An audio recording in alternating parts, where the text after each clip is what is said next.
세상을 연결하는 뉴스브리지입니다. 이 사춘기는 비밀도 많을 시기죠. 이 결핍을 감추기 위해 무심코 거짓말을 했다가 예상치 못한 성장통에 시달리기도 하는데요. 이 거짓말과 관련된 10대 소녀의 성장기를 다룬 한 영화가 국내외 영화제에서 호평을 받고 있다고 합니다. 먼저 영상으로 만나보겠습니다. 저는 못 지킬 공약 여러 가지 말고 지킬 수 있는 공약 한 가지만 말하겠습니다.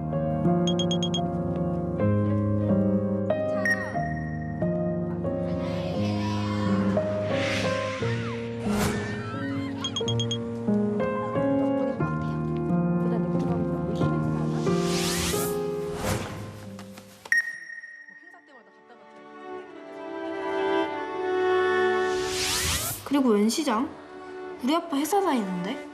우리 엄마 가정주부고.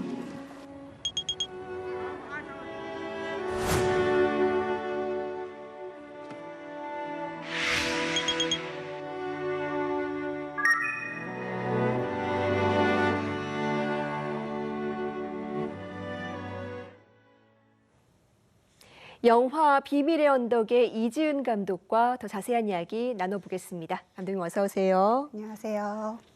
네, 이 사춘기 소녀가 결핍을 채우는 과정에서 성장하는 모습을 담았습니다. 이 영화 비밀의 언덕 어떤 작품입니까?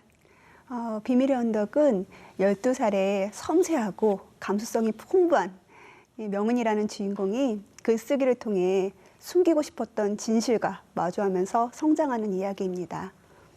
네, 이 영화가 감독님의 이 장편 데뷔작이라고 들었습니다. 이 영화를 기획하게 되신 계기가 있을까요? 기획은 일단 저희 초중고 시절에 행해지던 가정환경조사서에서 시작이 됐어요. 네. 그 안에 뭐 부모님의 학력도 적어야 되고 직업도 적어야 되고 네. 뭐 사는 것도 적어야 되고요. 그렇죠. 예. 그 종이 한 장을 통해서 우리 사회의 단면을 보여줄 수 있겠다는 생각이 들었거든요. 그래서 그거를 아주 오래전부터 마음속에 담아두고 있었던 것 같아요. 그러다가 결정적으로 이 영화를 만들게 된 계기는 새로운 10대 여성 캐릭터를 보고 싶다는 감독으로서의 욕망이었던 것 같아요. 뭔가 주체적이고 독립적이고 그리고 발칙하기도 하고 뜨거운 욕망을 가지고 있는 그런 작은 인간을 보고 싶었거든요. 그래서 첫 영화로 어떤 영화를 만들까 하다가 이 두 가지를 결합해서 만들게 됐습니다. 예, 저도 예전에 이 가정환경조사서 낼 때는 좀 긴장했던 기억이 있는데요. 이 주인공 명은이가 5학년 여자 초등학생입니다. 이 주인공이 어떤 고민을 갖고 있는 걸까요? 주인공은 자신의 가족을 숨기고 싶어 해요. 근데 부끄러워하고 창피해하거든요. 그래서 가정환경조사서를 좀 거짓으로 적기 시작하면서 예상하지 못했던 이 폭풍들이 예, 명은이에게 다가옵니다. 네, 가족을 부끄러워한다. 어떤 사연이 있는지 좀 궁금해지는데요. 이 영화의 배경이 1996년도입니다. 특별히 이 시기를 설정하신 이유가 있을까요? 제가 일단 가정환경조사서는 지금은 사라졌는데 제가 초중고 시절에는 있었거든요. 일단 그 시기를 다루려면 과거로 갔어야 했어요. 근데 저희 TV 속에서 보는 뭐 너희 아버지 뭐 하시노? 이런 시대가 있잖아요. 이렇게 바로 학생 앞에서 그렇게 하는 시대로는 가고 싶지 않았어요. 여보, 저희 부모님 세대까지는 가고 싶지 않았고 얘들아 너희 자율학습해 하고 선생님이랑 앞에서 둘이 얘기하는데 애들은 귀를 쫑긋 세우고 있는 그런 네. 분위기를 제가 그리고 싶었던 것 같아요. 그게 더 그 아이의 그 마음을 심리적으로 잘 드러낼 수 있을 것 같았거든요. 그러려면 이제 90년대 이후로 갔어야 했는데요. 그중에서도 이제 국민학교가 초등학교로 바뀐 게 96년도거든요. 네. 그래서 지금의 초중고 학생들이 영화를 보려면 국민학교 때로 가면 너무 먼 얘기를 느껴질 것 같아서 그분들의 이제 공감대를 사기 위해서 96년대 이후로 갔어야 했고요. 97년도에 또 IMF가 터지잖아요.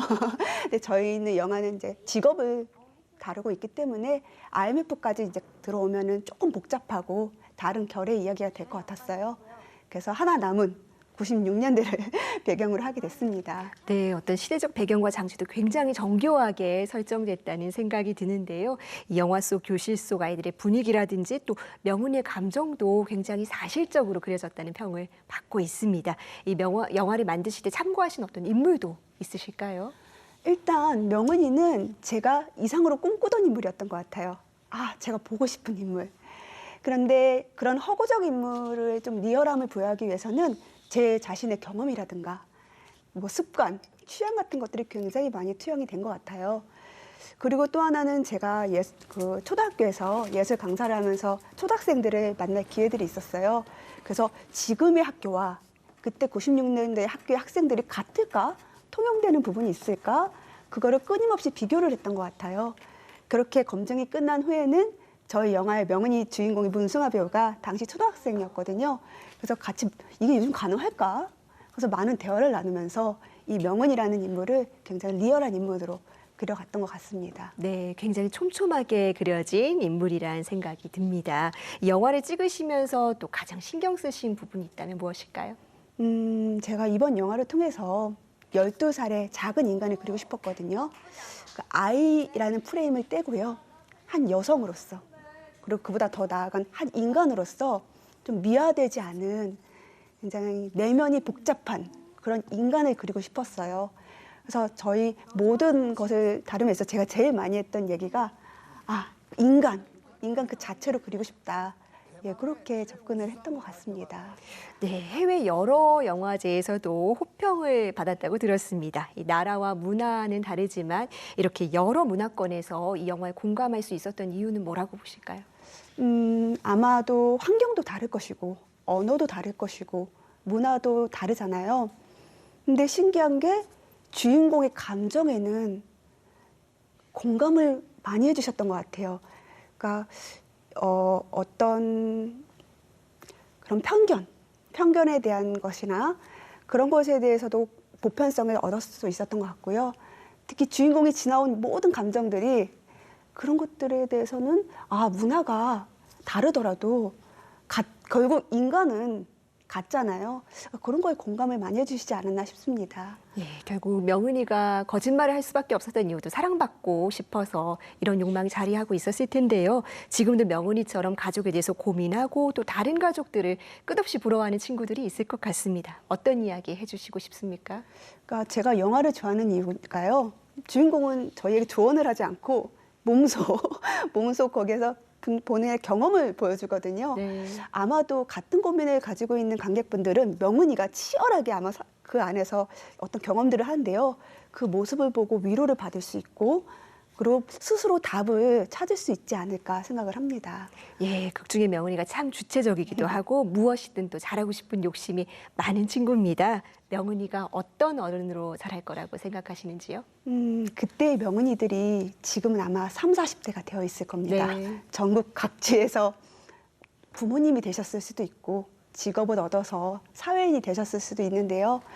저는 이 영화를 만들면서 그분들에게 그때 내 마음을 잘 표현해줘서 고마워 라고 그분들에게 인정을 받고 싶고 또 사랑을 받고 싶어요. 네.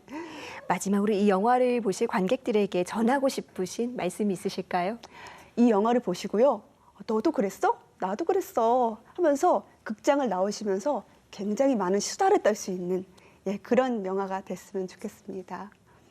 네, 10대들뿐만은 또 아닐 겁니다. 이 결핍과 좌절로 고민하는 이 시대의 모든 명은이들이 위로받고 성장하는 기회가 되기를 바라겠습니다. 오늘 말씀 잘 들었습니다.